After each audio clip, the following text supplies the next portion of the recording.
And it was good to follow a bunch of the speakers, because I realized I had holes in my presentation, which they thankfully filled in. Okay, so I'm going to hopefully do a little bit on how to do DSP with FPGAs, which is a lot of what Casper does. We've started using GPUs and things, but a lot of our stuff is still in FPGAs. Okay. So a lot of this was covered already. So we started off with CPUs, the von Neumann architecture. So this was a bit of logic designed like a little state machine that you could program. And a lot of this stuff is fixed. So you have a fixed instruction set, a fixed address, a bit width, fixed interconnect. The thing runs at a fixed clock rate. These days they do things with the clock to try to save power and stuff, but it's pretty much fixed. And the program is the thing you modify. So then GPUs came along. So the idea is you have these originally for graphic stuff. So you have matrix inversions and things you need to do. And you have a lot of simple processes that you can send your data to from your host, and these things will churn away and do it quickly enough to do like your cool graphics for your games and stuff. And they change how they do these things. So basically, how they interconnect them. The memory gets interesting. How do you share this memory in a way that solves your problem efficiently? But it's still a fixed. Everything's kind of fixed, and you map your problem you want to solve onto this fixed thing. Okay, and then you have a different paradigm. So the idea is that instead of having this fixed sort of architecture, well, I guess essentially it's still fixed, but at a different level, I guess. You have this, traditionally, the FPGA would have these orange blocks would be programmable logic. So you'd have little lookup tables and registers, and then joined together with these with wires. So you have your inputs and outputs, and then you have in the blue you have the little routers that can be programmed. So you can join sort of any block to any block via this programmable interconnect. And then the little orange blocks have this programmable logic. And if you combine that together, you can build almost anything. So it adds this new dimension of programmability. And then you have dedicated clock lines running around that you can clock your registers with. So the idea is that this thing can run at a different clock rate depending on what you want. So yeah. So the original ones, I guess, weren't terribly useful for DSP. To build multipliers and anything interesting out of this, you don't end up with much timing, and you use a lot of these things very quickly. So FPGA manufacturers started putting interesting things in FPGAs, which is what we find useful. So these DSP slices. A lot of it's multipliers, but they do other interesting things, the little ALUs and things that you can do cool stuff. You can configure them in interesting ways. You can do big multiplexes, for instance. And then, in a way, almost more interesting for us is these RAM blocks. So you can do, and the interesting thing with that is the high bandwidth that you actually get. You've got a lot of these things that you can push data in and out of. And then there's things like CPUs, controllers for various things, which is also very useful. And without actually the green stuff, we probably wouldn't use FPGAs for DSP. DSP needs multipliers. You need to be able to control the board. You need to be able to interface it with things. Yeah. Oh, and by the way, just stop me at any point to ask questions. Waiting till the end means you'll probably forget your question.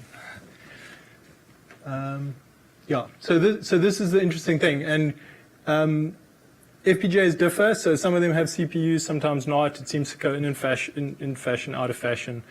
And FPGAs are becoming, it's even more interesting now. Intel's bought Altera, and they're doing all sorts of interesting things with, trying to put these into data centers and stuff.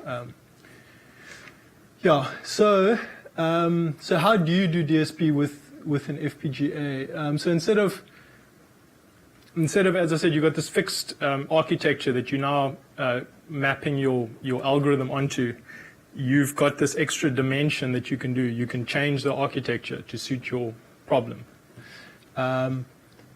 which means you've got this extra level of control, but you've got also extra level of problems that you create for yourself. You have to do resource management, so you've only got a fixed number of these things, multipliers, RAM and stuff. So you have to worry about, how your algorithm is going to map onto all of these, how you can change your algorithm to make it fit, or, do you need multiple chips now? Clock management, so the clock can run at different speeds. You're not guaranteed a speed. You have to kind of make it happen yourself. Algorithm optimization. So a lot of the existing algorithms, like we were talking about the FFT earlier, were optimized, it was developed for the von Neumann type architecture, right? Where multipliers are a problem, where you've got you've got one probably expensive ALU that you pushing all this thing through, and you want to optimize how many multipliers you're doing. But for instance, multipliers aren't a problem for us. They haven't really been a problem for a while. It's actually sort of memory. So you often have to look at your algorithms a little bit differently. And a lot of the existing work that's been done back in the day doesn't always help you. So it's basically for me it's more interesting. So on the right here you have I don't know if you can actually see, but this is just a printout of a resource usage for an existing design. It's our 1K F engine we've got, and it tells you all the slice and logic use, and then lower down some block RAMs, so the little RAM blocks. DSP blocks, how many you're using, and you do actually have to sometimes care about this. It gives you an error if it can't fit, and then you have to fiddle with your design. So why would you use an FPGA? So the basic thing is it's like the Swiss Army knife of things you can use. So that even the I/O pins are configurable these days. So you can change the voltage and the I/O standards and things. So you can basically do almost anything with this. If you've got some special thing you need to do, like apparently this was from the James Webb comm system, James Webb Telescope thing. So I guess they've got some special protocols. Maybe they need protocols that do special things to handle sort of space stuff. An FPGA is a good solution. And the nice thing is because it's so configurable, it can help you, instead of having to buy a special chip to do some special function, you can just pull it into the FPGA and then set up your pins nicely. So you can actually, if you've got a very complicated thing you're trying to do with different IOs and things, like an FPGA can actually be a very good solution. The only problem is it does require specialist skills. Like FPGA is not in the normal realm of things that people use. It does have fixed, which is fixed latency, and often it can be made to be very low. So for instance, so there are relationships where there are applications where you want exact, you're driving two things simultaneously, and you need to make sure the sort of timing between them is exact. And FPGA is a good solution for that. You can guarantee. So you get these real-time operating systems, but they're real-time. Where an FPGA is real-time. It's guaranteed, which is very nice sometimes. So this is, and then like people like switch manufacturers and stuff like that, like them, they're low latency. Like sort of clock cycles. You can get a packet into a switch and have it out in a number of clock cycles. Never mind microseconds. You can get it out sort of nanoseconds. So this is an Arista switch which apparently has some FPGAs in it that you can program with your custom whatever you want. And obviously they chose that because it's nice low latency.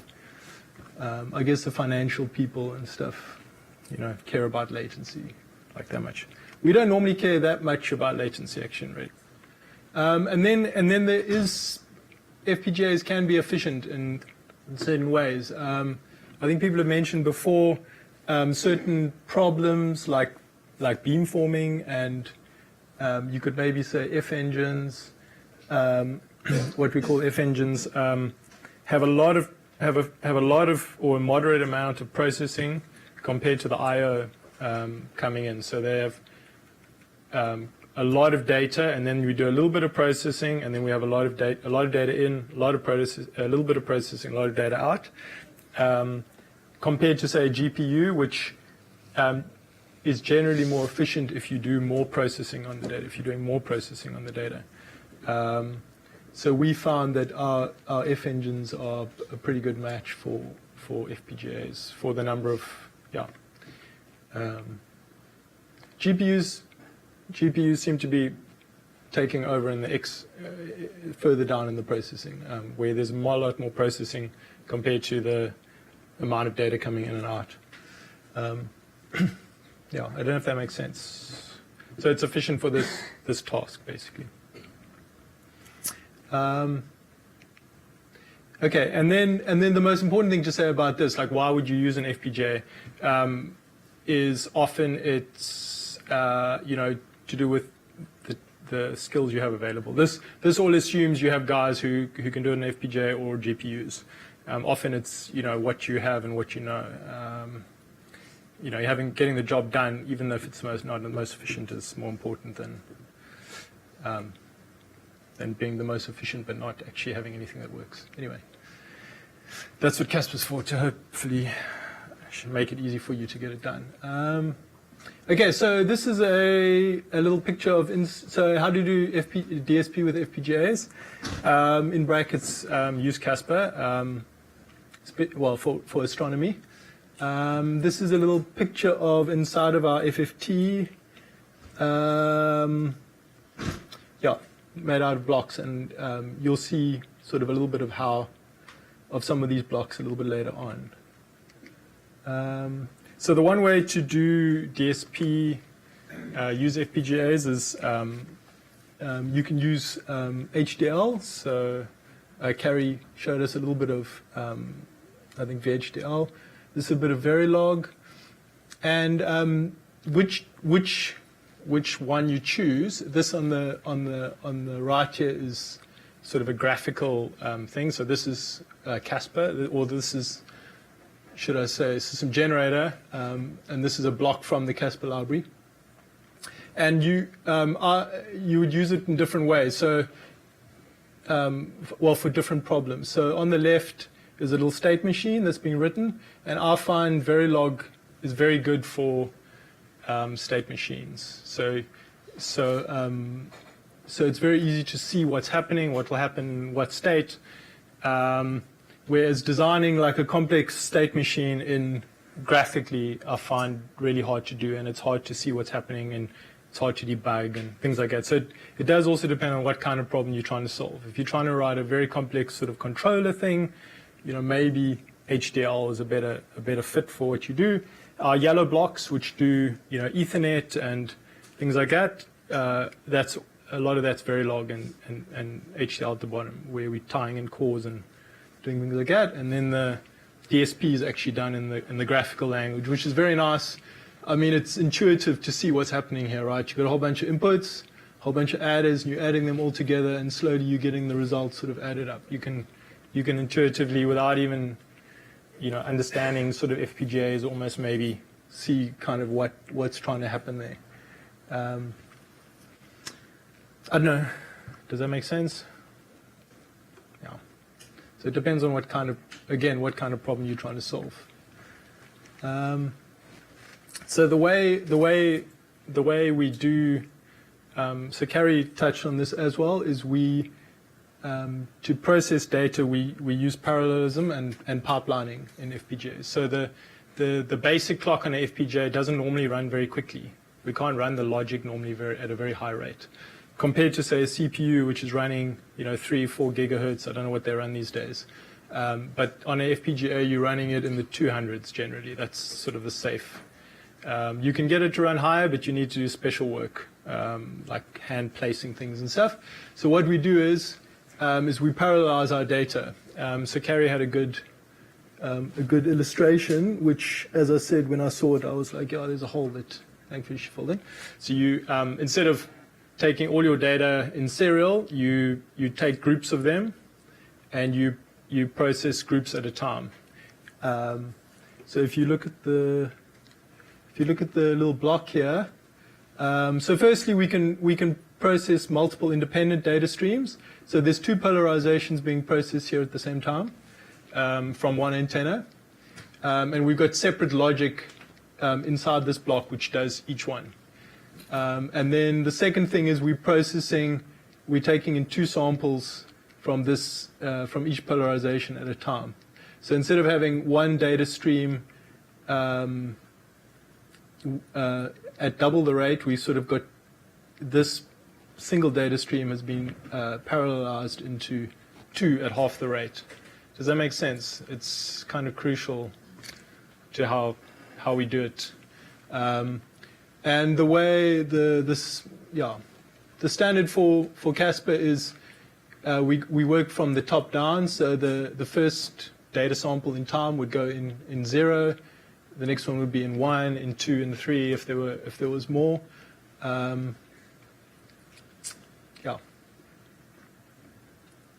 then we pipeline. So within this block, there will be we can process multiple. We don't buffer up all the samples and then process it. We have streaming architecture, so we continuously process it, and we can process multiple. Before the next one's finished, we'll have started processing the following one already. Okay. Yeah. Okay. So the other thing is so data representation. So FPGAs do not have much support for floating point arithmetic. Floating point, like addition, is quite resource intensive, so basically we use 2's complement fixed point. I don't know if everyone gets it. It's just a quick diagram. So you'll have a whole number of bits. Some of those bits will be fractional, basically, and most of the time that's fine, actually. Moving floating point numbers around, having all the bits there, most of the time is not necessary. You don't need that many bits to do, especially astronomy. I mean, the original correlator is like 1-bit correlators. So 8 bits is luxury. Anyway, yeah, maybe. And then just throwing more bits at the problem ends up use a lot of resources, and you end up with timing problems and stuff. So it's one of the things you have to manage when you're doing FPGA design is like, how many bits do I need here? And then with the changing in bits, so often we reduce the bit width due to like logic resource constraints. We also, transport is expensive, so as soon as you're moving between boards, you want to only send the number of bits you need. So we'll often drop the number of bits just before we send it out to the next set of processing. And then you actually want to care about how you do that, how you reduce the number of bits. So quantization is something you have to think about, depending on where you are in the processing chain. And Xilink's, in our block set, there's sort of some fixed, some built-in sort of rounding strategies they have. So there's truncation, and there's different ones, and they each behave slightly differently and have a slight, quantization always adds a slight sort of bias, and it depends on which scheme you use as to what bias, and there's resource trade-offs. So you also have to think a little bit about that.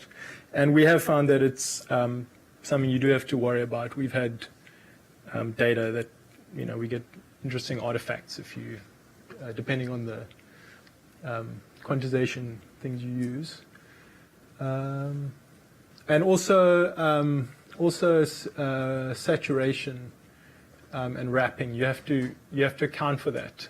In a CPU, if you're designing in your data processing thing, you wouldn't think about wrapping but you have to be able to cater for it, and you probably have to build in things to make sure the thing doesn't wrap, to be able to detect wrapping or saturation.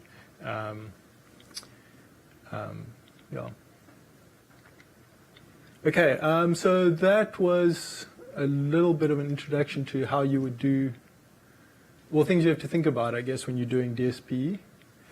And then I'm going to basically talk about Casper a little bit, about doing DSP with Casper. So assuming you think that your problem can be solved using like a data flow sort of block-based sort of thing, which is nice for DSP because you can sort of see the flow of data.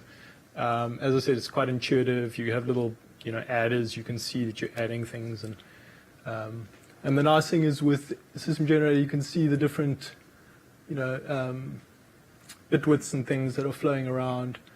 So you've decided you're going to use System Generator or some sort of graphical thing. So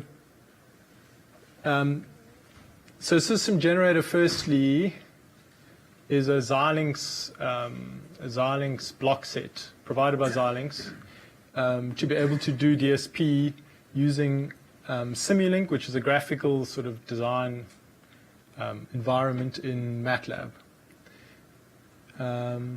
And the idea is that there's all these simple little blocks that you basically build up into this circuit, and then and it's nice because Matlab does have a lot of useful DSP tools built in. There's filter design things. You can design fur filters, and you can do interesting analysis. You can do statistical stuff. It's really nice compared to, say, if you're using Verilog and you're using Verilog test benches to actually get. You often have to export to a file if you're going to do any interesting analysis. It doesn't have built-in, sort of powerful data analysis stuff, or generation of signal, interesting test vectors and things. Matlab has nice sort of tools. The only thing is, so there are some Simulink limitations which we run into. So our graphical design environment has limitations which we find are now limiting our designs in certain ways that we're having to sort of hack around a little bit. So we're going to have to think about some of those. So there's two main Casper block sets, or library sort of parts, I guess. There's the DSP one, which is hardware agnostic. That's the idea. So there's which is, if anyone cares, it's the Casper library folder within the mlib.devel Git repo. Everything lives in there. And those are a whole bunch of DSP sort of blocks. So there's FFTs and FIRs and digital down converters, and a lot of simpler blocks too, edge detectors and things like that.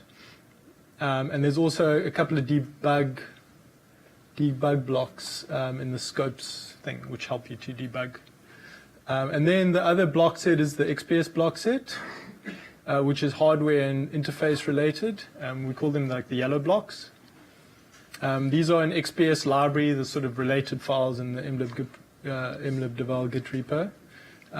So that's here. So they've also different sections. There's ADCs, DACs, and other sort of, that's a new thing actually. It used to all just be bundled in and sort of all over the place, but it's been tidied up a bit, which is nice. And you sort of build your system out of these, combined with maybe for your custom stuff, which doesn't exist in these two, you'd go back to your actual Xilinx system generator block set from the very simpler blocks and sort of piece those together. And then on top of this, so once you've designed your system using these sort of two libraries plus maybe some of this stuff, then there's Jasper. Sorry, yeah? Where do these blocks live? So if we wanted to dive into, all right, how does the delay work to try to teach ourselves? Where would we try to explore to find? Are you talking about the Xilinx stuff? No, the Casper blocks. The Casper blocks. So if you open one of those, you'll find the actual like lower level blocks. So these are just folders. You'll find the lower level blocks. They're different. So some of them they're all composed of these blocks though. So all of these DSP blocks, if you look under the top block, there'll be systems of these Xilinx block sets. Okay. Yeah, and except for the yellow blocks. So the yellow blocks, as I said, are containers, and they're often linked to HDL. There'll be some simulation models. They all have simulation models, but the actual innards are actual HDL.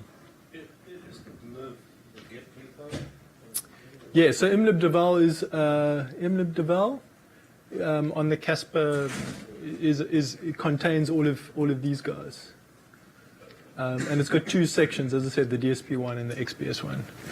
As long as I'm asking that question, Andrew, often mlib-devel, mlib_devel is the sort of key Casper library. Yes. The sort of central. It's just it's a bit of a strange name. Yeah, I would assume it was a development set up, and no one ever changed the name. Right. Development branch. It doesn't, just for point of clarity, this is something that confused me for the longest time. Yeah. It doesn't anywhere say Casper. No. But it is where this Casper library yes. As distinct from Xilinx library elements that you can also download. Yeah, so these are the project agnostic, these are the basic blocks that then you would pull into, build your design and pull it into your own repo or whatever, yeah. But you're right. You have a separate Meerkat. Yeah, so we have an MCAT, FPGA or whatever repo that we have our own designs that we've built using these things. Your design will be separate from all of this. This is your block set, your sort of tool set that you would build. And then on top of that, so there's the two block set parts, and then there's a separate folder that contains scripts that takes a design built out of these things, the blocks in here, and actually will target it to a particular platform, compile it, and generate software to be able to interface it, or software interface sort of information to be able to access it, interface with it. And the idea is that this block set is supposed to be hardware agnostic, so you can target on any of our boards. The XPS block set as well, so the yellow blocks are supposed to be, where possible, portable, so you can use, the aim is to be able to take a design that you've targeted to like a roach and be able to target it to Scarab without changing too much. So you take your design, maybe change a few yellow blocks, which is the hardware interface things, because there's a 40 gig core on the Scarab, but not on the other ones. There's 10 gigs. Actually, it would be a bit of a problem. But the idea is, the idea is to make it easy as possible to move your hardware. As people have said, the idea is to change your hardware as quickly as possible, and hopefully keep your design And then there's another package called. Then there's this Casper FPGA, which I think will be talked about later on in the week, and Jasper helps to describe the interfaces that Casper FPGA uses to talk to your design, which makes life a lot easier as well. Okay, can I carry on? Okay, so the idea is that we have these standard libraries. So we have, so astronomy does have some unique aspects to it, and so we have developed our own blocks where necessary. An FFT, like a streaming FFT didn't really exist, a decent one back in the day, so it was developed from scratch. We still have it in our library. It's still pretty good. Xilinx and other people have, have developed some of the stuff. So the specific stuff to us we developed. Okay, so this sort of describes what I previously said, a lot of it. But there's different colors to the whole thing as well. The idea is that the yellow blocks are specific to these are interfacing blocks. So there's like, for instance, here's a software register, so you can write stuff in or out of software registers, and this will be accessible to software via the Casper FPGA Python library. There's also, for instance, like hardware interfacing blocks. There's 40 gig block. You can drop this in, and this, if you're in on a board that has a 40 gig interface, it will allow you to get data in and out of there. The green blocks are fully scripted, so they generated. You can double click on them and specify different parameters. It's one of the other unique things is there's a very wide range of parameters you can set on these things. Not just to describe the DSP, but also resource usage. You can sort of control how these things are implemented underneath, which is quite nice. And so this one has a bit field snapshot. So this is a debug block, which is nice for debugging. Yeah. So we have these standard libraries, which, as I said, the idea is to hopefully have them portable across sort of platforms. We have standard interfaces, so we try to make life easy for everyone to have by having these standard interfaces. So basically, we often have a sync input and a sync output. So this is a synchronization signal. Some of the blocks need to know where you want to start your data processing. Basically, like the FFT needs to know the start of a beginning of the spectrum. Basically, where do you want your data to have started? So you use the sync input, which is a 1-bit input, which indicates the clock cycle before the first data sample. So you're going to use that to reset counters and things like that.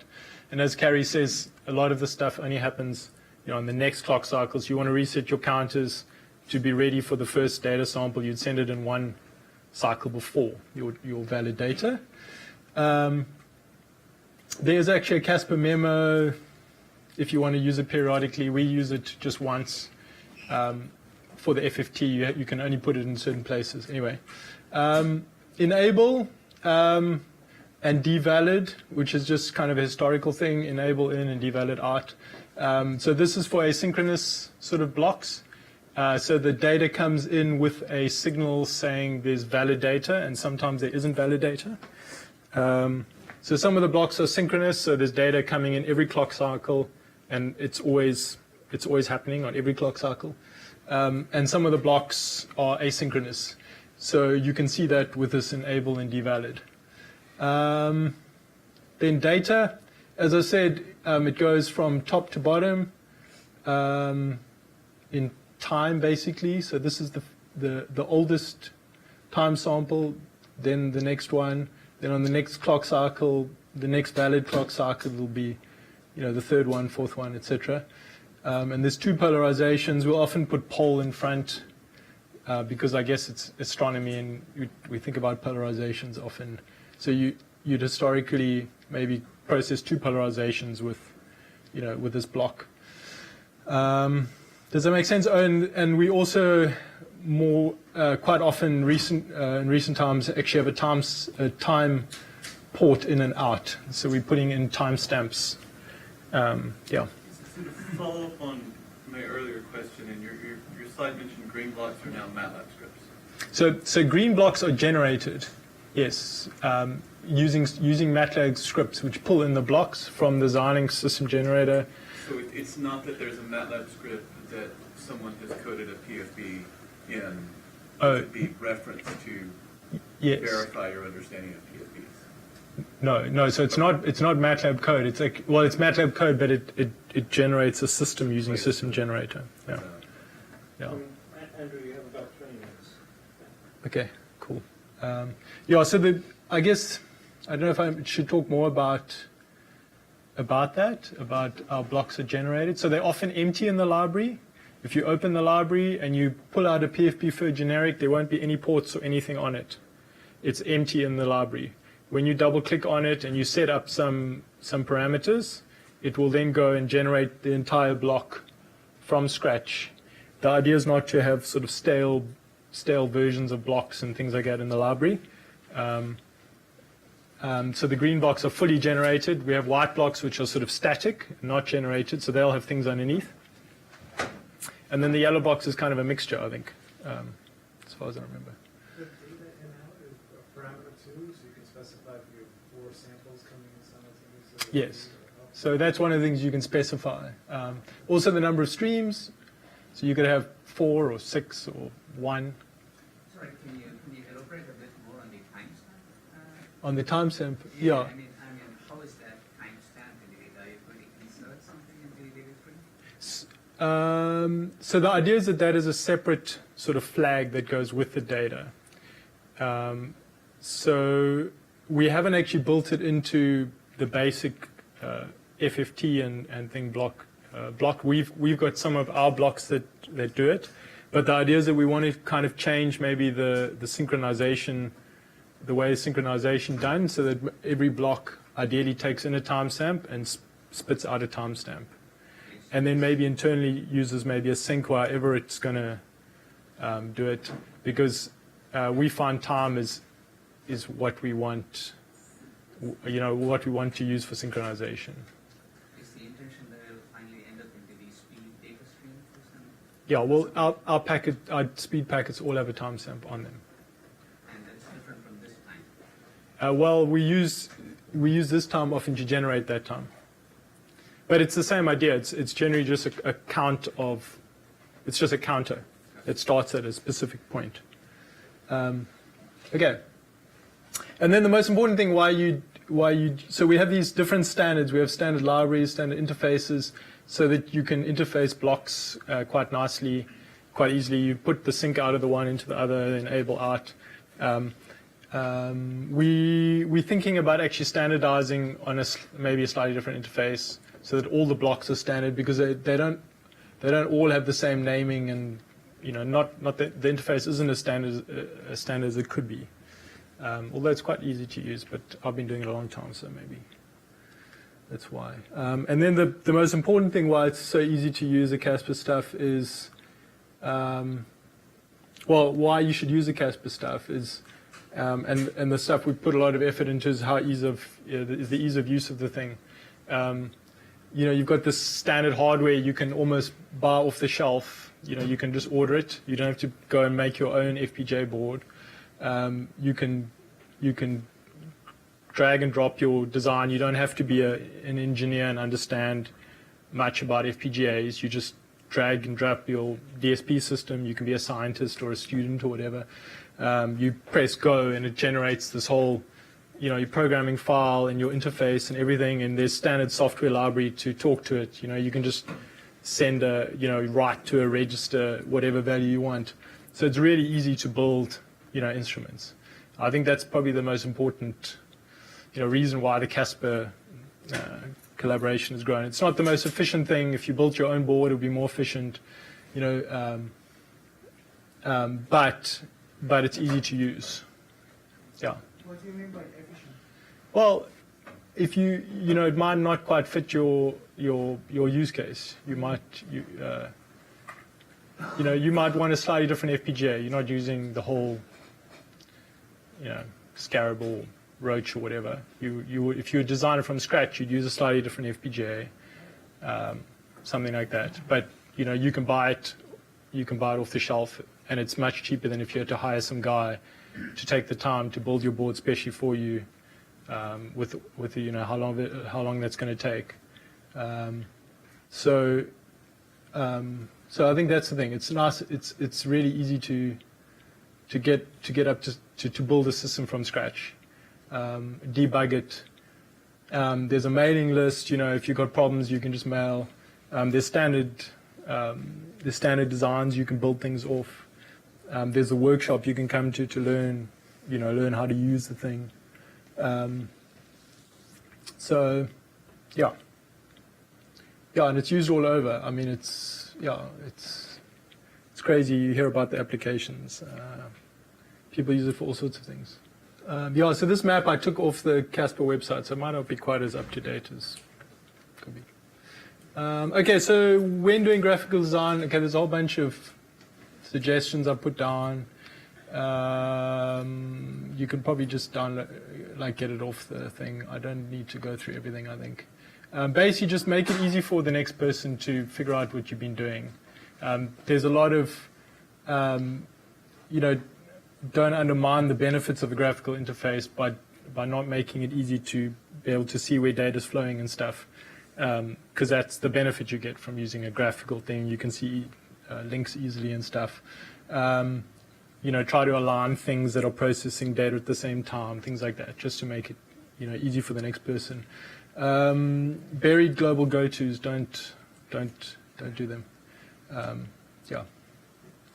Okay, so there's a few things when you're scaling up DSP. There's big push for much bigger telescopes, much more bandwidth, many more channels, beam forming, hundreds of beams and things, and all of those things actually change how you do your DSP often.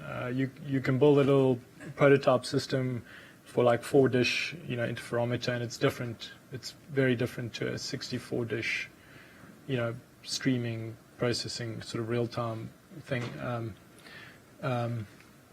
There's a dish, by the way. It's and one of the things is, like we were saying earlier with the delay tracking system, you have to compensate for all these delays. And some of them can get really big if they're far away, and that changes things in your design. So again, timing and synchronization.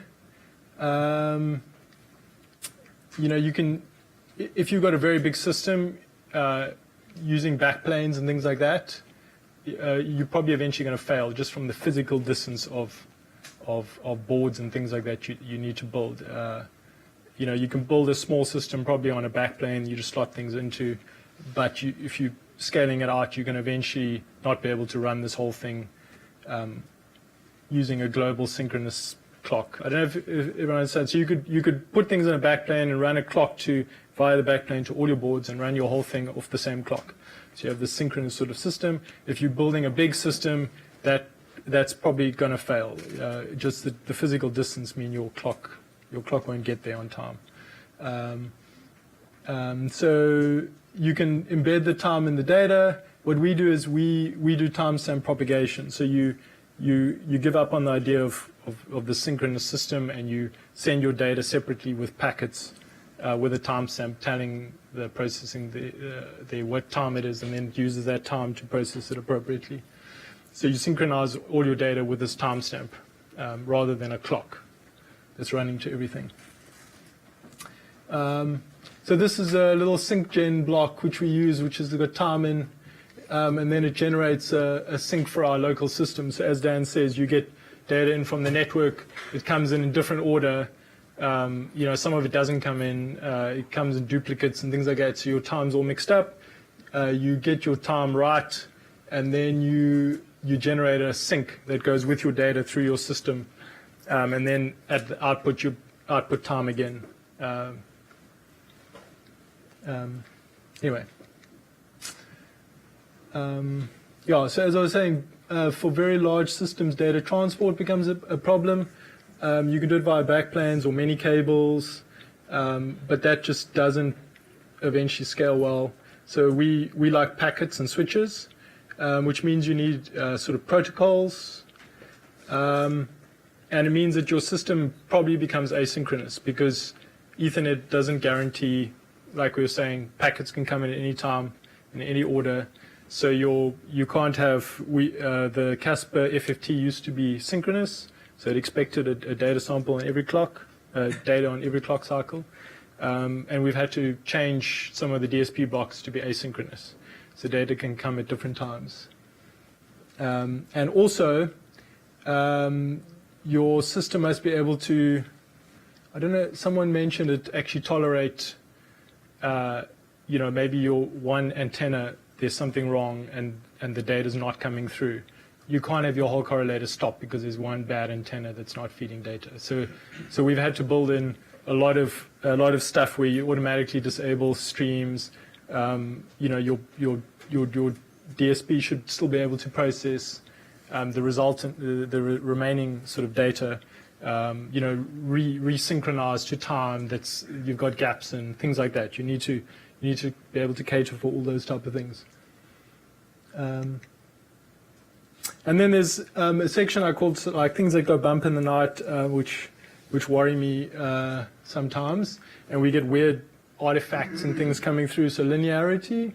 So we don't want to process parts of our signal differently to others. So just to mention, like quantization is not a linear. It's not a linear process. If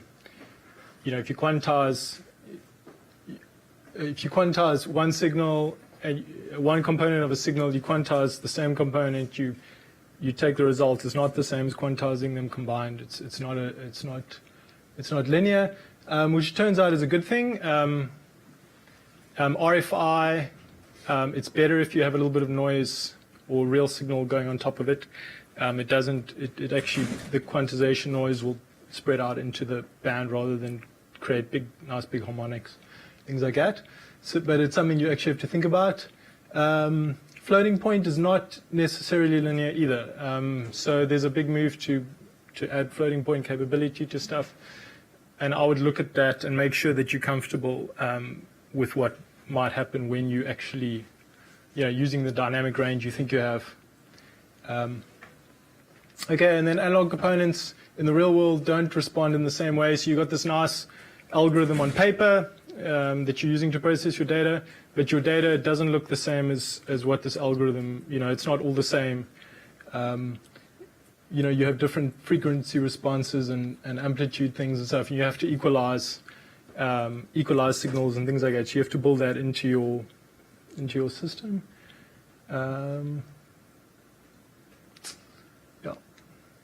And then dynamic range. So bits are expensive. As I was saying, we don't use a lot of bits. We use as small as we can normally, as few as we can. But then you end up with RFI. You end up with the possibility of saturation, and saturation is bad. It distorts your signal. So you turn down the gain maybe. It stops saturating, but you can actually lose your signal. So you actually have to plan carefully to make sure you have the dynamic range, and as RFI becomes more powerful and more prevalent, with these low Earth orbiting sets of satellites and things which I think are planned, Earth-based radio astronomy is probably going to get much more expensive because you have to be using more bits to keep your dynamic range requirements. So this is an interesting little example, not radio astronomy, but you can see if you decimated this thing and your signal and it wasn't high enough, so you couldn't get this top information. You lose basically you lose stuff in your image, which the same thing can happen in astronomy. You care about these very small little signals. Generally, the big stuff is your RFI, and you want to make sure that you actually end up seeing this stuff, which is the signal that you normally want to be looking at. Okay, and then there's also general DSP design stuff. So like simulate, Carrie was saying, make sure that you've simulated as much as you can in the lab. Trying to solve stuff on a working system is really hard. Simulate as realistically as possible. Don't assume stuff, especially in an asynchronous system, divide enables and where they sit and stuff. Make it pseudo-random, so you're exercising all possible possibilities. Run into a race into some corner case. Build in test vector generators into your running system that you can turn on and verify things. And simulation test design stuff is as important as your final design.